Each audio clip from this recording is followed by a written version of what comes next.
Hello, I'm Scott Wrighton, and I serve as Decatur's city manager. Despite rising COVID numbers in many locations across our country, I have more good news than bad news this week. Macon County's infection rate per 100,000 population is down slightly from its record high of just a few weeks back, but it is still 10 times the target rate for reopening our businesses. And the number of total local positive cases has risen to 7,140. That's about 6.5% of the county's entire population.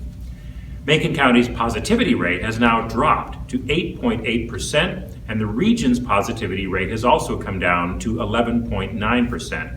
Both of those are down from highs closer to 17% just a few weeks back, but it is still above the target for reopening businesses. Per capita deaths are another story. 144 people have died in Macon County from COVID. On a per capita basis, this places Macon County among the top 20 counties in the state of Illinois, not a top 20 designation we aspire to. We will find out soon if we experience a post-Thanksgiving bump in the infection rates, but I believe the efforts the city and the health department and others have started to make a difference. Now is not the time to slack off. In fact, it is the time to remain vigilant. For the vast majority of businesses and residents that have changed and adapted your business processes and even your daily routines, the mayor and the city council, thank you. We are very grateful for your help. We cannot change the numbers without your help. So here's some good news. Our efforts are, in fact, making a difference. IDPH testing continues 7 days a week at the Civic Center parking lot through December 20th.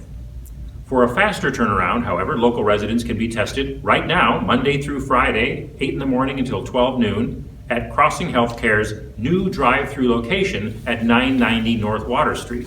But you should enter from East King Street. And when a vaccine becomes available, this will also serve as an injection site. The city of Decatur knows that at this difficult juncture, even though there are mask rules in place and indoor dining restrictions still in effect, that we need to come alongside our struggling small businesses. For this reason, the city this month is partnering with the Community Investment Corporation of Decatur to provide more financial and other forms of assistance to our small businesses that have experienced revenue losses directly attributed to COVID. There are still direct grant programs available through the state of Illinois and others, and the Economic Development Corporation or your local bank. And you can provide, and we can give you information about these programs. But the city of Decatur is also gearing up to provide even more direct assistance for for-profit businesses that have experienced documented revenue losses directly attributed to COVID. Now, the details of how these small business assistance programs will work are really too elaborate to explain here today. But we will provide more information about them later this month as that becomes available. Let me just say that these state and federally funded programs to help our small businesses take a while for us to turn around and get them rolled out to local businesses, but we are trying to cut through the paperwork just as fast as we possibly can.